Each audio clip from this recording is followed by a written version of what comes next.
excerpts from Bliss's Pastoral, in a performance conducted by Hilary Davin-Wetton, with the Holst Singers and Orchestra.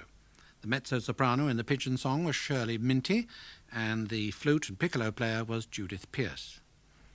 It was 5 years or so before Pastoral that Mr. Bliss Sr. had decided to return to live in America. Arthur went with him and spent a couple of years in the United States, amongst other things revelling in the sounds of the lush orchestras who played his music. Pierre Monteux was one of the conductors, Leopold Stokowski one of the others. On June the 1st, 1925, Bliss married Trudy Hoffman, who realized that Arthur's future lay back in England, came with him, and it really seems to have been a completely happy marriage.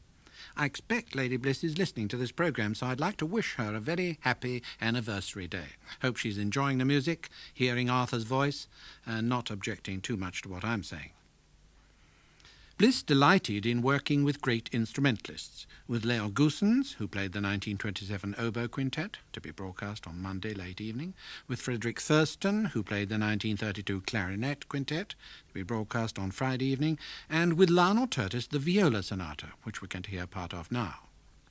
Bliss described the viola once as the Byron of the orchestra, and proclaimed that as a solo instrument it was the ideal vehicle for romantic and oratorical expression. So here is the fierce third movement from the sonata with its lilting second tune, Furient from the 1933 Sonata for Viola and Piano.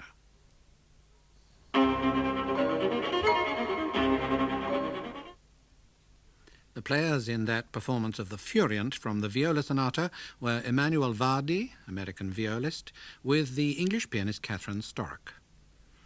A couple of years after that sonata, Bliss was encouraged to try his hand, and he did so with brilliant success, at a new medium. Appropriately, the result was called Things to Come. This was my first venture into the film world, and the prospect of working closely with Wells was exciting. He had very definite ideas of what he wanted, and was very obstinate in sticking to them. I have a letter of his to me, and he writes in it, "They say it is the Hollywood tradition. We make the film right up to the cutting. Then when we have cut, the musician comes in and puts in his music. I say," says Wells, and here follows an unbroadcastable word, "a film is a collaboration and the musical composer is an integral part of the design, and I want you, Bliss, to be in touch throughout. So far from regarding the music as trimming to be put in afterwards, I'm eager to get any suggestion I can from you as to the main design." There was one sequence in the film that particularly fascinated Wells. It dealt with the machines of the future, and they were to be shown mining quarries, tunneling hills, constructing harbours, roads and houses, all on their own, without visible man. It was to be shot to special music, and Wells came up to my house in Hampstead to hear me play it, first to him on the piano. And when I'd finished, he came across to me and said, "I'm sure, Bliss, that is very fine music, but you've missed the whole point. The machines of the future will be noiseless." Now, this was an insoluble problem for me, and in such cases I did as I usually do. I remained silent and then went my own way with the music.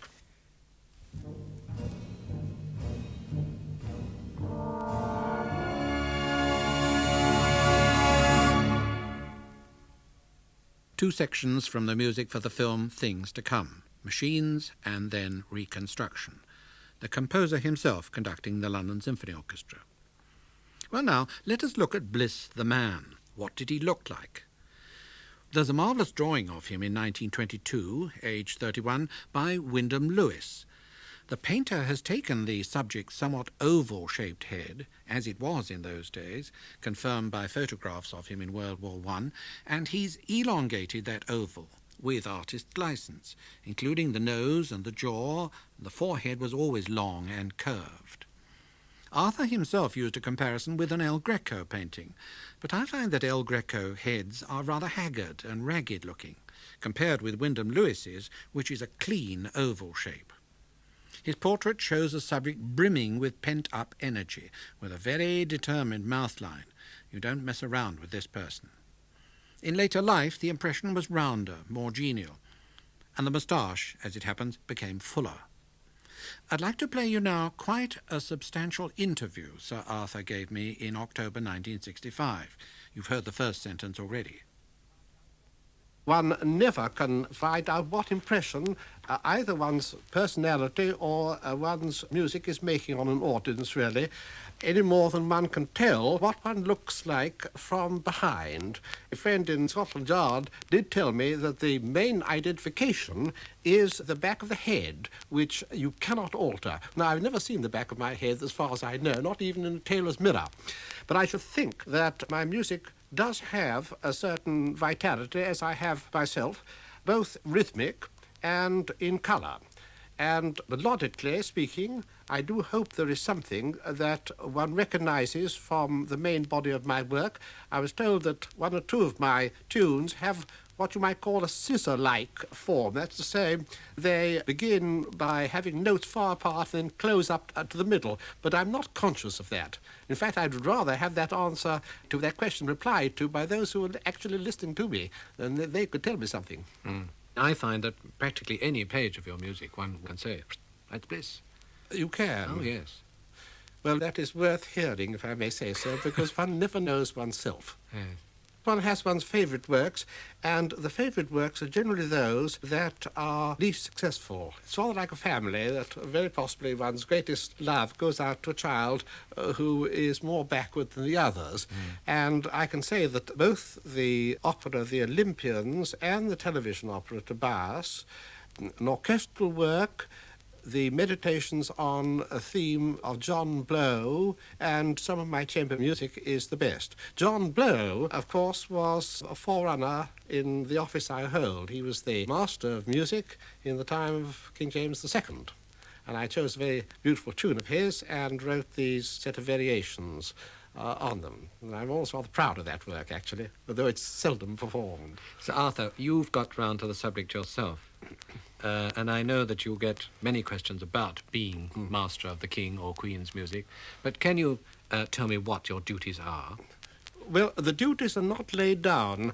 Originally, that was right back in early 17th century. The duties were to conduct the royal band and to provide music for the royal occasions and entertainments at court and so on. But the royal band was disbanded by Edward VII, and the masters since then, the Elgar, Bax and myself, there are no duties laid down, but, of course, one is expected to provide music for important royal occasions, and I provided music for the coronation and for the marriages of Princess Margaret and Princess Alexandra, and for the birth of the two royal princes and for the return of the Queen and the Duke of Edinburgh from their Commonwealth tour and so on. That, I feel, is a necessity.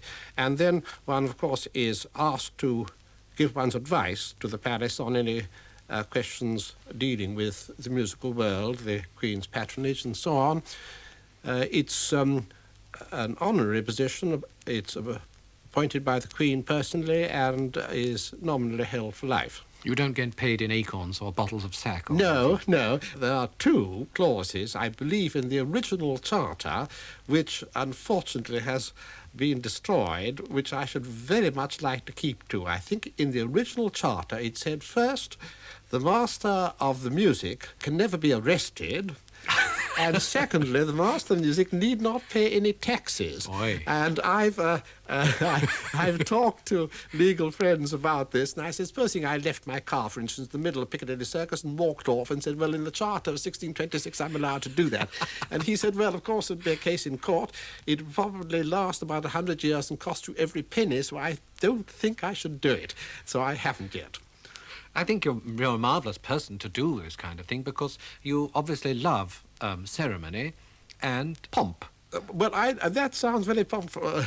No, I don't mean you're pompous. I didn't but say that. I do like in life, I like colour. And when one thinks of the drabness of a great deal of modern life, of necessity, I like anything that provides a certain amount of pageantry and ceremony. Yes, I do. In the church, too? In the church, too, and in the state, and wherever you feel that you want a lift for the eye or for the ear, and that's music, of course, I'm all for it. Do you like composing to order? Yes, I do.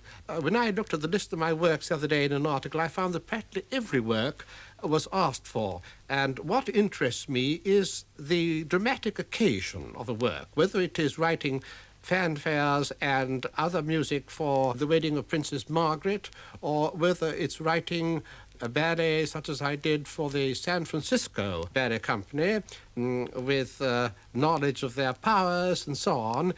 You see the occasion, and I think you are stimulated to write for it. I think all composers, I know that William Walton told me he was, and I think I'm the same, we're all rather lazy chaps, you know. It's an awful sweat to put down thousands and thousands of notes on paper. And if you have the occasion and the date, it does spur you on. Who first brought you into the world of the ballet? Well, I was always a very keen goer to the ballet. I used to go and sit in the gods in Covent Garden, Drury Lane, when the Diaghilev Ballet came in 1912 and 1913, and enthusiastic about it. And I think that my chance came when the Sadler's Wells Ballet, which is now the Royal Ballet, was invited to go to Paris in 1935, I think it was, or thereabouts, and they had to produce a new ballet. And I had been talking to Ninette Valois about the subject of chess, and saying what an excellent ballet certain games make, because they have form and so on. And she said, well, why don't you write one for us in Paris? I said, well, of course I will. And then Ninette Valois used to come up to my house in Hampstead, and we'd put out the great big chessboard, and I'd move the pieces around because she knew nothing about it, and I am a chess player, and showed her the various movements, and gradually we evolved a scenario which, well, it's been played all over the world now. Checkmate was first, then the Miracle in the Gaubles, which has had quite a number of performances. That was about Glasgow, of course. Yes, Miracle in the Gaubles was based on a scenario by Robert Helpmann, the dancer who had been so brilliant as the Old Red King in Checkmate in 1937. By 1944, Helpmann had added choreography to his talents, and Bliss collaborated with him not only in Gaubles but also in another ballet, Adam Zero, in 1946. Gaubles was about a Christ-like figure, played by Helpmann himself, who comes to the Glasgow slums, raises a suicide girl from her death by drowning, but after the jubilation, an evil man turns the crowd against him, and he is razored and beaten to death. Here are the scenes where the girl is brought in, raised from the dead, and then everybody dances in a glorious, jazzy shindig. Paavo Berglund was conducting the Bournemouth Symphony Orchestra in music from the ballet Miracle in the Gaubles. You can hear the whole work on Radio 3 on the 27th of this month. When Sir Arthur Bliss appeared in Desert Island Discs with Roy Plumley, as always, when the castaway addresses the programme seriously, you got quite an indication of the way that his nature worked. For the luxury, he chose a telescope for watching the birds and the stars, and for his book, one on astronomy. One of his records was of an English dawn chorus, his own violin concerto, a bit of, some Schoenberg, a hard nut to crack, as he put it, Ravel's Pavan, Stravinsky's Petrushka, a Beethoven string quartet, the Credo from Bach's B minor Mass, and some Mozart. Mozart not only for its own sake, but because he wanted to recall the beautiful sound of the singing voice of a woman, not anybody he knew personally. And this is the Mozart performance that he chose. When asked at the end of the programme which of the 8 records he would take if he could only choose one, he opted for the Mozart. It's a sad song, he said, but in some ways the sadness of it is more livable with than, say, a record of perpetual hilarity.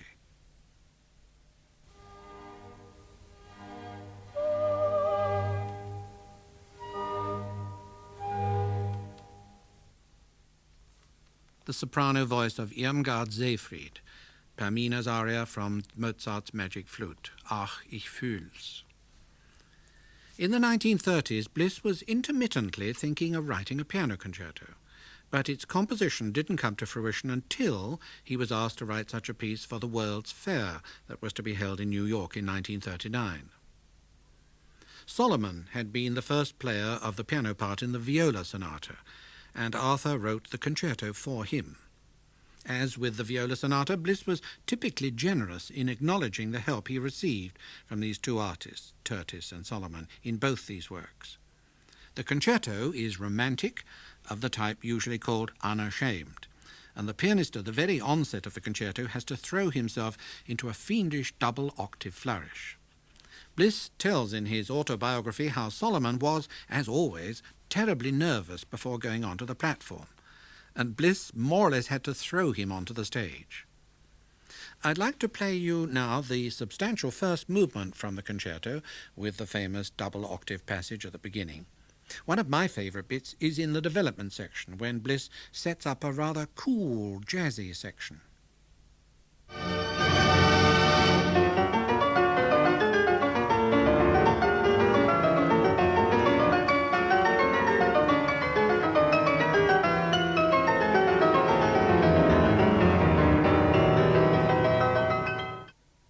The first movement of the concerto by Arthur Bliss, played by Solomon, with Sir Adrian Boult conducting the Liverpool Philharmonic Orchestra, as it was then in 1943.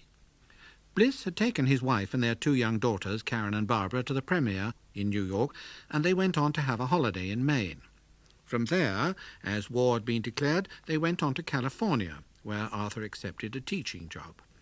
He left the distaff side of the family in America and came back to London to join the BBC, first on the overseas side and then as director of music in succession to Adrian Boult.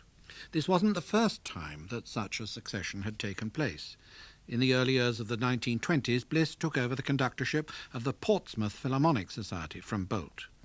Amongst other works he'd conducted there were the B minor Mass and Berlioz's The Damnation of Faust. Bliss certainly became a very good conductor, and not only of his own music. Here he is in 1959 conducting the second of Elgar's Pomp and Circumstance marches, and he gets a terrific snap and vitality out of the London Symphony Orchestra.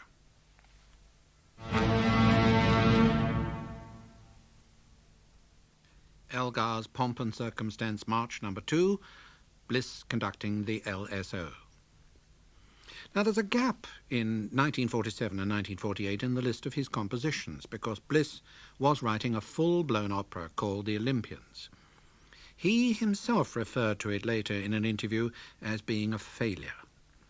J.B. Priestley wrote the libretto about the old Greek gods coming back to earth just for one day. When the second act was done in a concert performance, it went rather well, for it is a sort of cantata, which was a weakness in the theatre. Acts 1 and 3 were better on the stage, or would have been if the producer Peter Brook had had another week to prepare the third act. Brook wasn't on speaking terms with the music director of Covent Garden at that time, Carl Rankel, and he conducted the performances. After the expectation aroused after 3 years' work, the production and reception was a dismal experience for Bliss. The composer had put everything he knew into this work. Perhaps, as his old mentor Professor Dent once said, too much. The opera, as Dent said, was never tedious, but it did seem overlong. I've managed to salvage from the archives, the BBC archives, the ravishing aria which the heroine Madeline sings at night, seemingly bereft of her lover, although, as you will hear, he does arrive at the end. This is the original singer, Adele Lee. She was enchanting. And I think this, incidentally, is a confirmation of what Sir Arthur said about the female voice.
Madeleine, I'm here.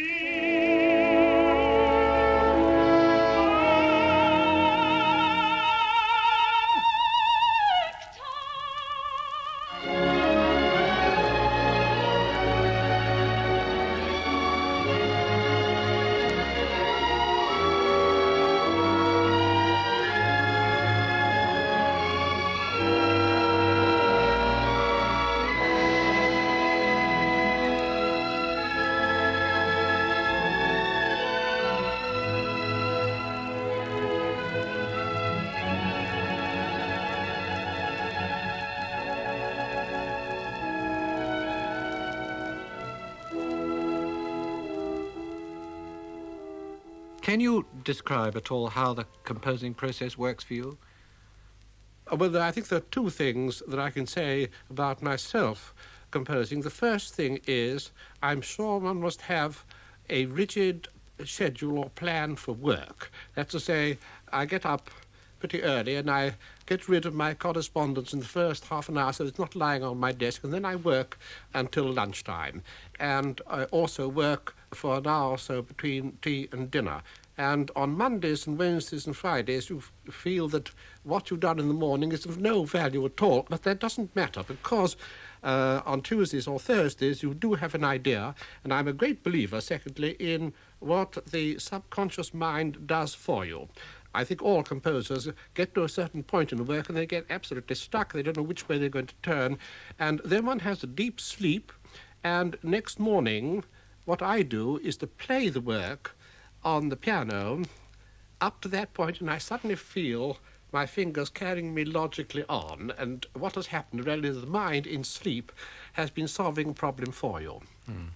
Do you go, like Beethoven was supposed to, around your study screaming and stamping and shouting and hitting the piano, or is it I entirely would never contemplative? like to compare myself in any form or fashion with Beethoven. No, I'm told that I look wild sometimes when I've finished writing in the morning, but that is nothing. No, I think one has got to keep absolute cool. I'm more inclined to believe the statement of Strauss about Wagner's Tristan, that when he scored that work, I mean, his mind and brain must have been as cool as ice, you see.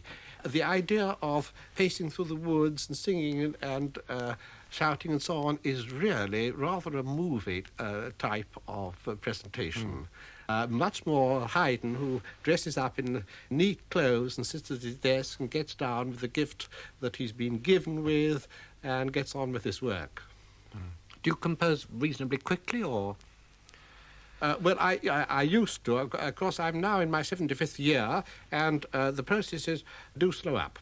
It's more tiring, and it's more difficult, I think, to invent. I know, for example, that Benjamin Britten is so upset by criticism that people tend to keep newspapers and things away from him. Do you feel strongly about criticism? Well, I have felt very strongly about criticism. For the last 40 years, I've never taken any critical papers where there's criticism at all. I don't take any musical papers because it's very discouraging. And also when, as I say, one reaches 75, the critical faculty, of course, many of them are about the age of your grandson, and they can't possibly appreciate what you are doing any more than when I was young. I could appreciate what the Stanfords and Parrys of the day did. It is upsetting, bad criticism, but I think it's much wiser not to see it myself. Bartók once said towards the end of his life that he was sorry to go with his suitcases still full. Do you feel that your suitcases are still full of music? In other words, a lot more things to write? I don't know. I say it comes in fits and spurts. I have a work that I have been asked to write for the next year, but looking at the whole corpus of my work, I probably said quite enough already.